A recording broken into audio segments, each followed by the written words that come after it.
Yes, Alan, just curious. So if you could give me your thoughts on the uniqueness, I guess, of qualifying for the All-Star race and the emphasis put on the pit crew, and then also they've added that pit stop at the end of the All-Star race. So there really is a lot of emphasis on the pit crew this coming week. Yeah, it's really a neat way Sprint's doing it and the way they've structured it.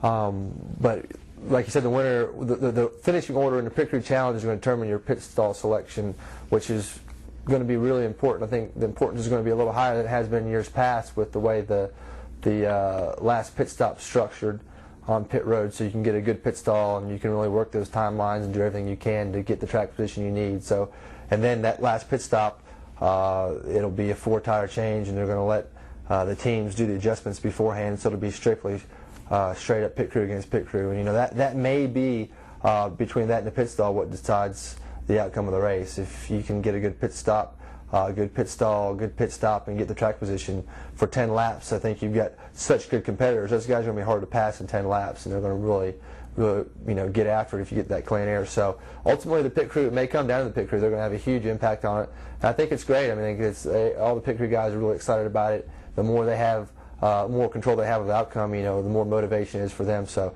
I think it's a cool thing Sprint's doing. I'm glad they're getting the pit crew guys involved, and I think it's potential for a real big reward for those pit crew guys. So it's safe to say that all the drivers are being extra nice to their pit crews this week? Yeah, definitely pumping them up, that's for sure. All right, thanks. Thanks. Okay, and our next question comes from Jeff Hood from RacingToday.com. Sir, you can state your question. Hey, Alan. Obviously, there's a lot of talk about Hall of Fame with the induction ceremony coming up Sunday.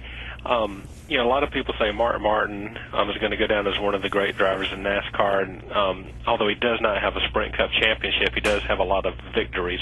And I was just wondering, you've worked with him the last couple of years.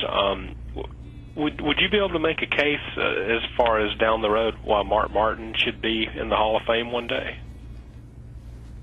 Yeah, I mean, to me, it's a no-brainer, and I don't think there should even be a discussion about it if it was on my opinion alone. But I think there's very few people, if any people, that I can think of, definitely since my generation or since I've been a fan of the sport, that have been able to stay and compete at a high level as Mark has over such a long period of time, and consistently be one of the best race car drivers on the racetrack. And I think it's unfortunate or an injustice or however you want to phrase it that he hasn't won a Sprint Cup.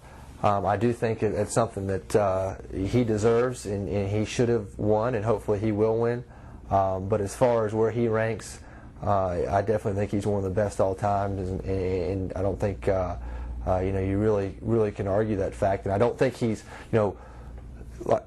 Richard Petty was, I obviously watched him as a kid, but he was a little bit before I really knew the ins and outs of this sport. And there were Bobby Allison, some guys before, but since I've been an adult, nobody's been able to maintain that high level in Sprint Cup competition that Mark Martin has year in and year out, no matter what the car is, what the rules are, what the situation may be, old car, new car, this rule, that rule. Mark always seems to be able to overcome it. So he's a great competitor, and I don't know how many second place points finishes he has now, but he's got a stack of them.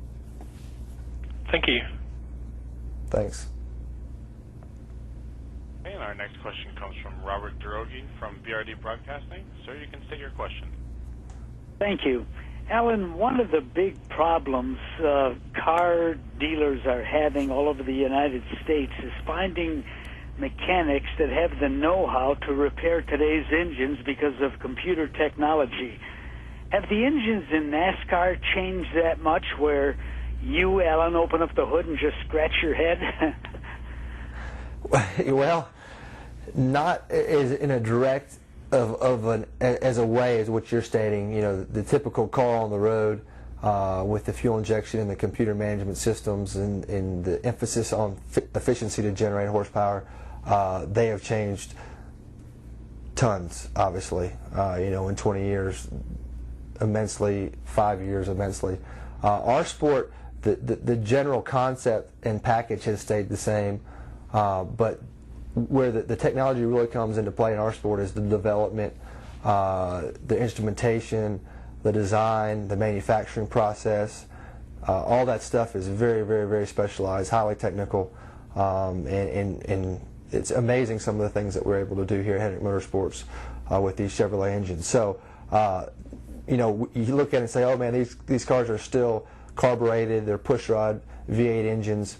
There's definitely a lot more advanced technology out there in your production car than that, but we use extreme high levels of technology to build and develop these engines. It's not necessarily inputted into the design because that's regulated by NASCAR, but the manufacturing processes and the testing, the design, it's all very, very highly technical, very highly skilled. So we have similar issues, just not as directly as the auto manufacturers do.